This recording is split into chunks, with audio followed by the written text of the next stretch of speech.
Assalamu alaikum. Welcome to another episode of Inspiration Talks. Today I have a very special guest with me.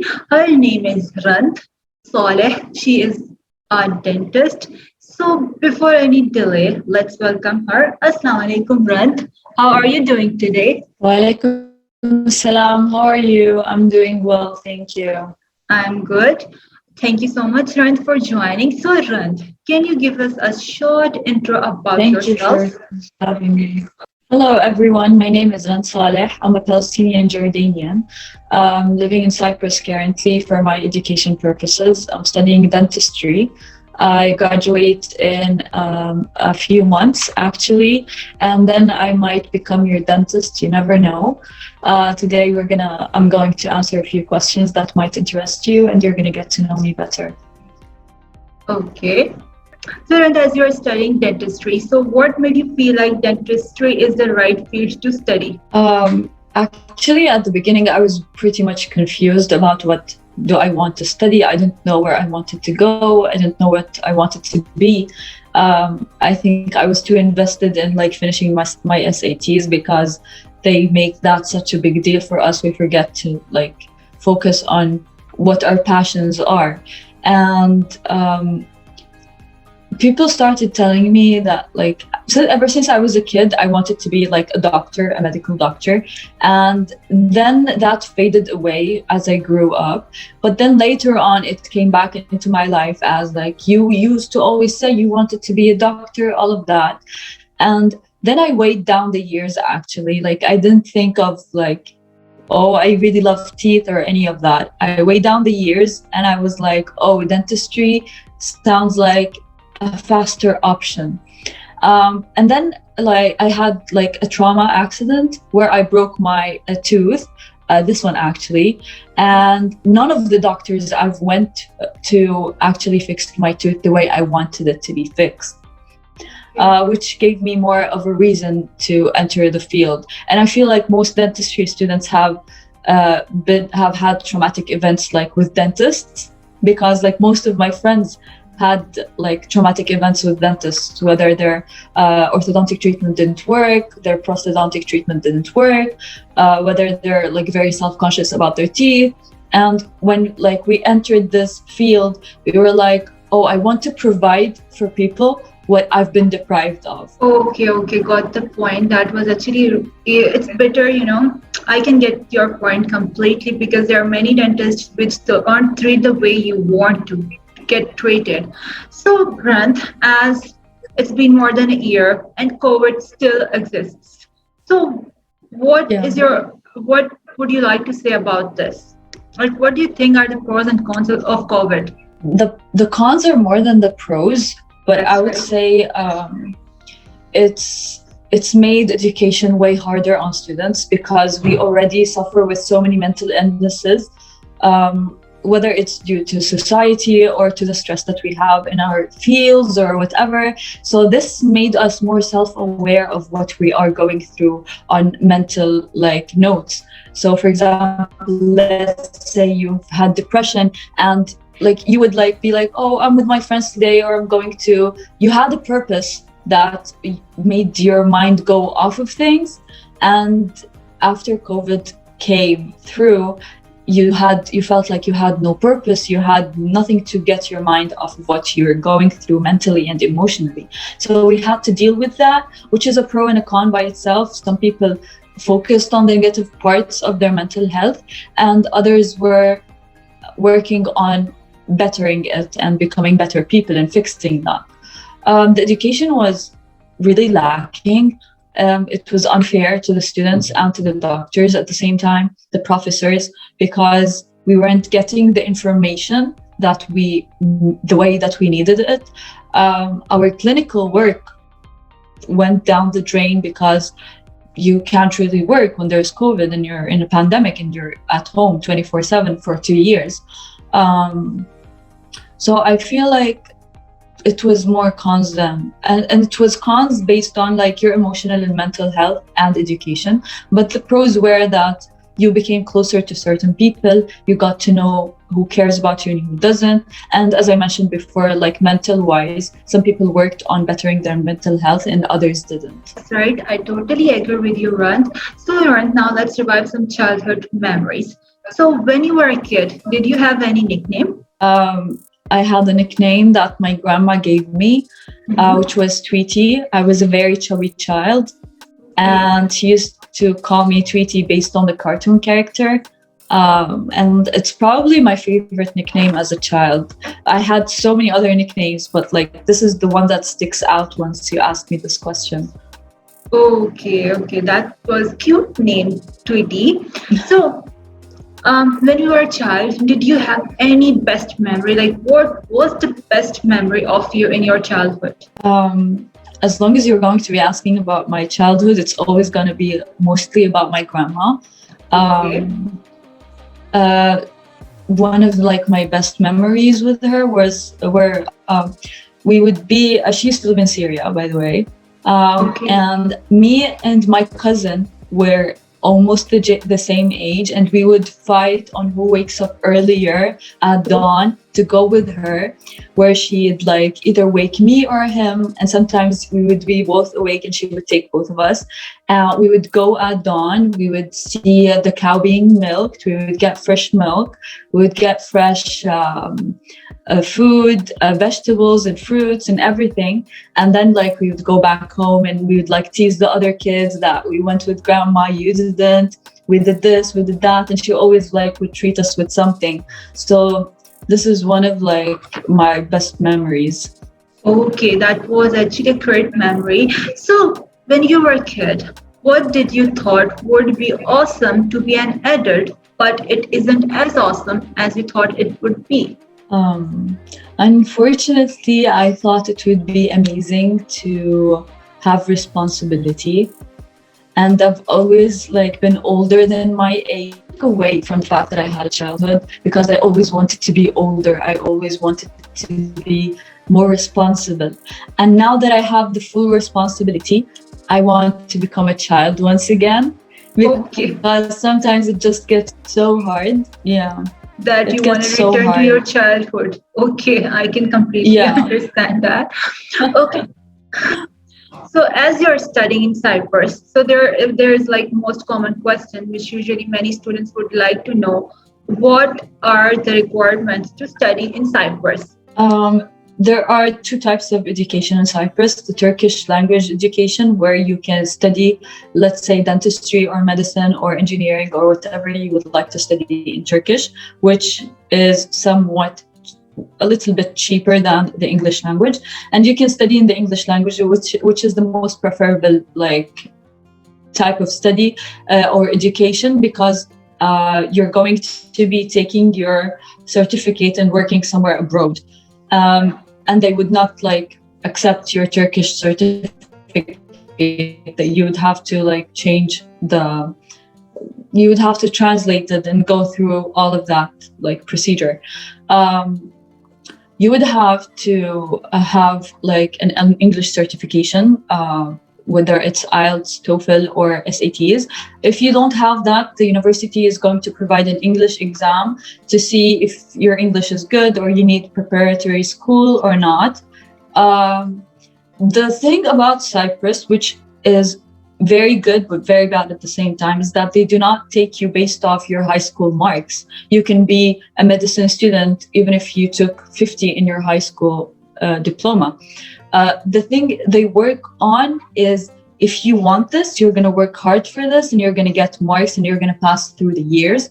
If you don't, you get filtered with other people, where so many people would quit or would stay in a certain year for a very long while. The requirements are very, very easy and like easily accomplished, which is just your high school diploma translated into English.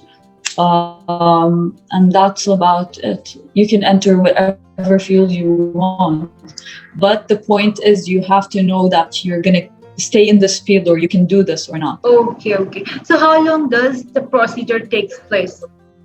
How long does it take to get the admission? Okay, to get the acceptance letter, it depends on each university, and it depends on the seasons. So for example, on a yearly basis, it's very hard to get so many acceptance letters like fast, because like at the end of the year, or at the beginning of every year, you have people applying from people who recently graduated applying for fields in the universities, and you have all the majors applying. People are applying for all the majors. As for like in between semesters, people are only applying for anything that is not in the medical field, because that's not the system here. So it's faster to get your acceptance letters. But all in all, it doesn't take so much time. It takes about 3 days to 1 week to get your acceptance letter. And using that acceptance letter, you can come here and you can show it to, like, when you're leaving the airport, you can show it to the policeman, like blah blah blah, I'm gonna be studying here. You're gonna enter, you're gonna go to the university, you're gonna get your paper checked, whether you're gonna have an English exam or not. They're gonna do that within a week, and then you can like start easily with no issues whatsoever. Okay, so when do the admissions usually open in Cyprus? Like in May, June, or in November, December? They actually open in August, September, which is kind of weird. That's on a yearly basis, because university begins, like, for example, in my field, university begins in the mid-September, and we have like 1 month off, like in between semesters, and then like it's a yearly plan basically for the medical field. For other fields, it's around December, and then like the other semester, it would be around March, I guess. Okay, so how much does it cost to study in Cyprus? It's cheaper than other countries, that's for certain. That's for sure. Yeah, but it's not as cheap as people think it is.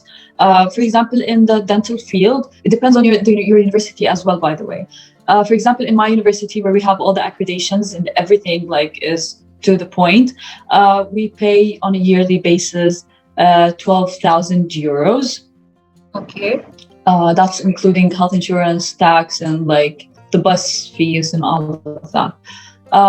As for example, another university, they would be taking around 7,000 euros per year. But there are always offers. That's one thing, is that there are always offers on like and discounts for students who would like certain offices give certain offers and all of that. So it always becomes cheaper on a student, and that's why it's like full of students here. Okay, got the point. So are there any opportunities for scholarship? 100% scholarship is kind of hard because all the universities here are private universities. In Turkey, it would be possible, but even if you get 100% scholarship, you're going to have to be studying Turkish, and you're going to be taking all your courses in Turkish. 100% scholarship in the means of Cyprus is a scholarship where you pay a certain amount of money and then you get like a scholarship. So basically you pay for a few years and then the rest of the years you pay nothing, which is kind of like a 50% discount. Yeah, exactly, 50% discount. Okay, so can one work in Cyprus while studying, like if they are on student permit? If they have the language and if they have the, let's say, facilitations, as in if you have the language, if you have like certain skills, yes, you can work. If you don't, that's not possible. For example, with me, I've been working with an office which focuses on students and their recruitments and their problems and all of that. And what's beneficial for me and the reason that I can work is that I can speak both Arabic and English, and this is what they want. This is like what I'm working as is needed for. But for example, if I wanted to work in another place, they're going to be asking for my Turkish language, and I don't have a Turkish language. So that would be kind of hard. Okay, so like Turkish language is important to learn there in order to work in some most of the places, right? Yeah, it's very important. Okay, They hold on to their culture and language. okay. So, what is the best university in Cyprus for dentistry? Based on accreditations and based on like the ranking systems, it's my university, Near East University, is the best university in the whole medical field, actually, medicine and dentistry. This is what it ranks highest in. For other fields, I would say Cyprus International University or Eastern Mediterranean University. Okay, so usually there is one more question, like for overseas students when they are like applying for Cyprus universities. So do they have to apply for the accommodation, or will the university provide the accommodation? So basically, the university is going to provide accommodation only if you pay. It's paid. There are different types of plans. There is a three-room plan, which is like three in a room with a shared bathroom, no kitchen. There's the one room and there's the two-room. And in general, I would not support a student to be like in the university campus, to live in the university campus, because it's way more expensive than renting your own house or your own studio. Okay. Like, for example, you're going to be pay about the same exact amount of your tuition fees to be in a room sharing with three other people, when you could pay a quarter of your student fees, of your tuition fees outside. Okay. And the thing about Cyprus is it's very safe. So many people think that if they're living in the university, it's going to be easier on campus, but it's a very safe country. Rarely anything happens here, so it wouldn't like make a difference if you were living alone or on campus. Okay. So Rant, now let's move towards let's imagine and inspire. So if you win a lottery ticket, what will you do with the money which you will get? Like for example, you get infinite amount of money. The first thing I would do is this is going to sound, I guess, cliche for some people, but I would actually build a mosque on behalf, like on the names of my parents and my grandma. I would help anyone who needs the help, and I would open my own clinic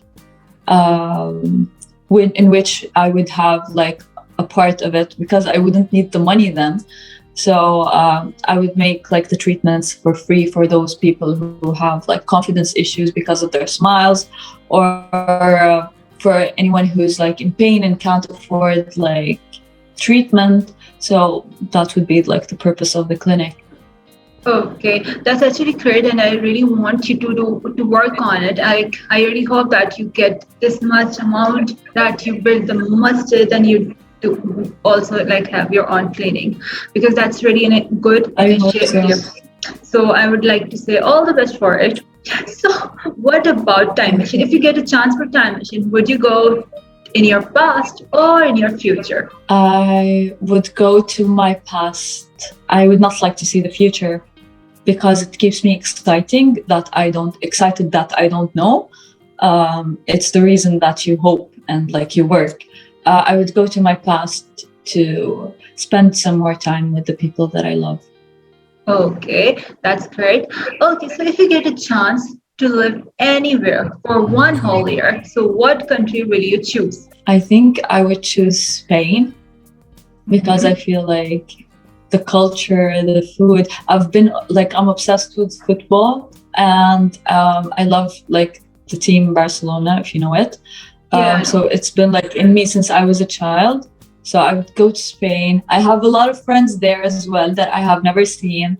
I would like to be there. I feel like the culture is like amazing, and like the architecture there is wonderful. It is actually really amazing. So you would like to prefer to go to Barcelona? Yeah. Okay, all the best for it. So do you have desire of learning languages? I used to speak both French and Spanish, actually. When I was in school, I was very interested in the languages. And I used to take French like in my school. But then later on, from the lack of practice and all of that, I kind of lost it. I understand a few things, but that kind is gone. It's kind of gone, yani. I think I need more practice. I would love to learn Turkish, but it's kind of absolutely hard. And the fact that I don't practice the language either is not good for me. Like, how am I going to learn a language without practicing it on daily basis? From my 4 years here, I've learned a few things in the language and I can understand almost 100% of it, but it's like the practice of it is what I lack. Okay, I just the word practice is very important, especially for learning language.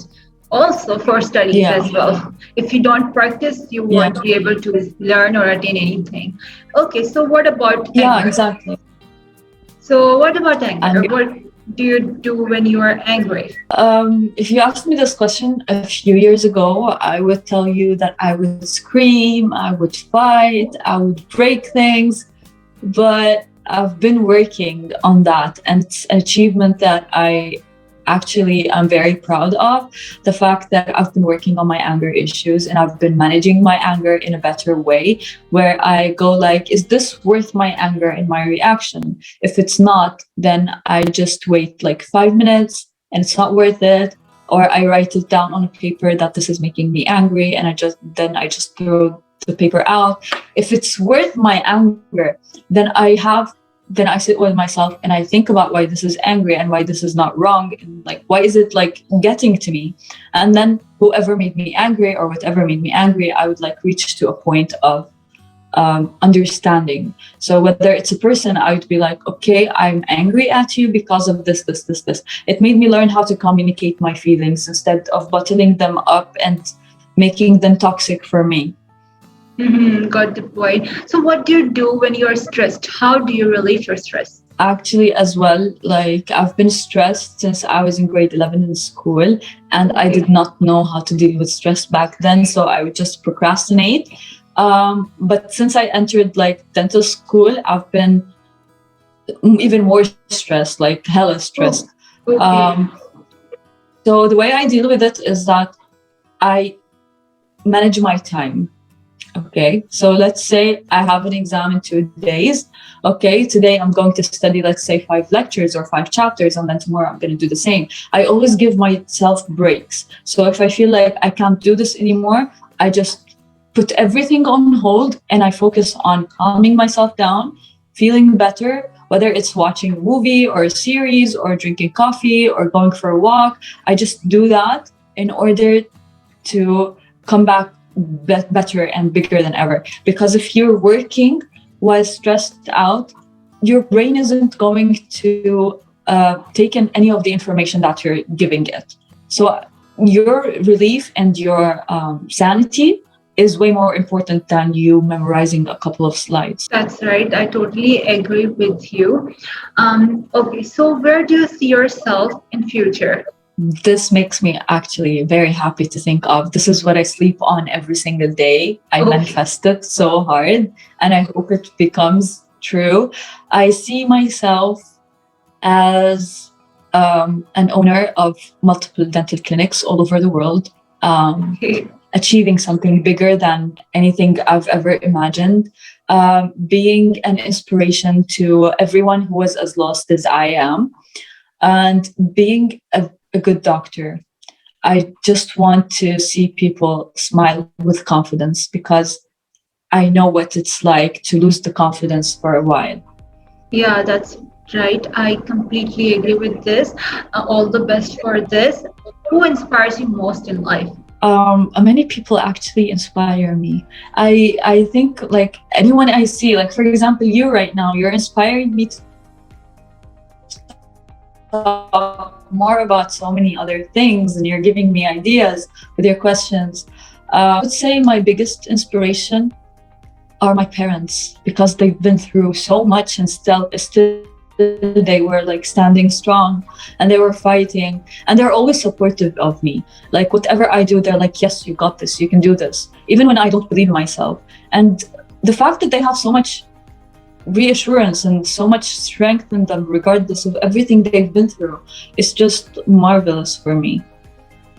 Okay, that's great to know. So, what advice would you like to give to those who are thinking to study in Cyprus? I would give you, I would tell you to be careful who you talk to, who you befriend, because in high school you were taught that everyone is nice and everyone is kind, and you're going to learn otherwise here. And in order to protect yourself and your heart and your sanity, I would say to focus and like read people. So if your gut says no, then just don't do it. I would also say focus on enjoying your days here, because this is something you're never going to experience ever again, because you are in high school or university for once in your whole life. And I would say learn the language, because it's going to make so many things easier on you. Yeah, that's right. And focus on your education, of course. Yeah, true. Agree. It was great talking with you, Rand. I really enjoyed talking with you. So here's a small gesture from me to you. I enjoyed talking. Thank you so much for the glass. It's such a nice gift. You're welcome, Rand. Okay, so please don't forget to like,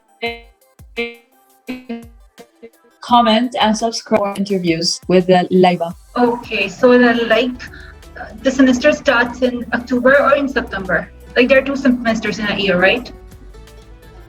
There are 2 semesters in a year, yes. Okay, so it's like. And then for other faculties, for other faculties, for example, they have like the spring semester, the fall semester, and then they have like the summer semester, you know? Oh, yeah, I know, summer semester. Okay. Yeah.